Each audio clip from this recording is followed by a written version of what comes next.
ଆଜ୍ଞା ଭିଡ଼ିଓଟି ଦେଖିଲେ ନା, କି କରୁଣ ଦୃଶ୍ୟ। ମଣିଷ ନିଜର ମନୋରଞ୍ଜନ ପାଇଁ ଜଙ୍ଗଲରେ ନିଆଁ ଲଗାଇ ଦିଏ, କିନ୍ତୁ ନିଆଁ ଲଗାଇ ଦେଲା ପରେ ତା ପରବର୍ତ୍ତୀ ସମୟରେ କ'ଣ ହୁଏ ଆପଣ ଭିଡ଼ିଓ ମାଧ୍ୟମରେ ଦେଖିଲେ। ଗୋଟିଏ ଛୋଟିଆ ଚଢ଼େଇ ତାର ବସା ଜଙ୍ଗଲରେ ନିଆଁ ଲାଗିଲା।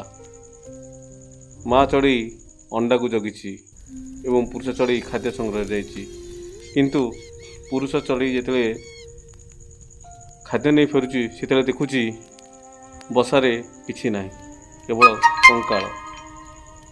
ମଣିଷର ଅବସ୍ଥା ଆଜ୍ଞା ସେମିତି ହେବ। ଆମେ ଜଙ୍ଗଲ ସହିତ ଖେଳୁଛେ, ପ୍ରକୃତି ସହିତ ଖେଳୁଛେ, ଦେଖିବ ସମୟ ଆସିବ ଏ ପ୍ରକୃତି, ଏ ନିଆଁ ହିଁ ମଣିଷ ସମାଜକୁ ଧ୍ୱଂସ କରିଦେବ। ଆପଣ ଚିନ୍ତା କରନ୍ତୁ, ଯେଉଁମାନେ ଆପଣ ଜଙ୍ଗଲରେ ନିଆଁ ଲଗାଉଛନ୍ତି, ଆପଣ ଭାବନ୍ତୁ ସେ ପକ୍ଷୀର ଦୋଷ ଥିଲା କ'ଣ? କ'ଣ ତାର ଭଗବାନ ସୃଷ୍ଟି କରିଥିଲେ ଏଇଥିପାଇଁ? ମଣିଷ ଯାହା କରେ ସେୟା ହିଁ ତା ପାଖକୁ ଲେଉଟି ଆସେ। ଜଙ୍ଗଲରେ ନିଆଁ ଲଗାନ୍ତୁ ନାହିଁ। ନିରୀହ ପକ୍ଷୀମାନେ ନିଜର ପ୍ରାଣ ତ୍ୟାଗ କରୁଛନ୍ତି।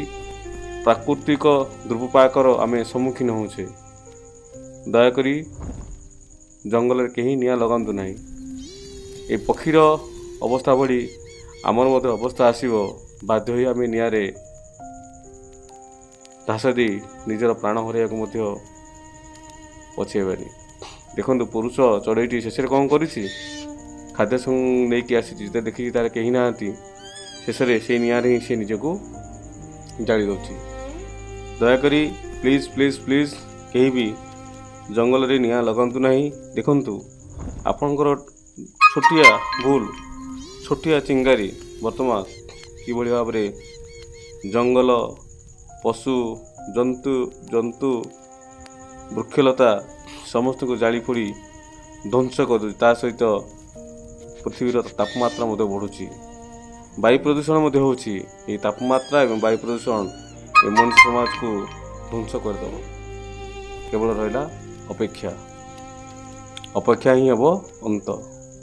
ସଚେତନ ହୁଅନ୍ତୁ, ଜାଗ୍ରତ ହୁଅନ୍ତୁ, ଜଙ୍ଗଲରେ ନିଆଁ ଲଗାନ୍ତୁ ନାହିଁ।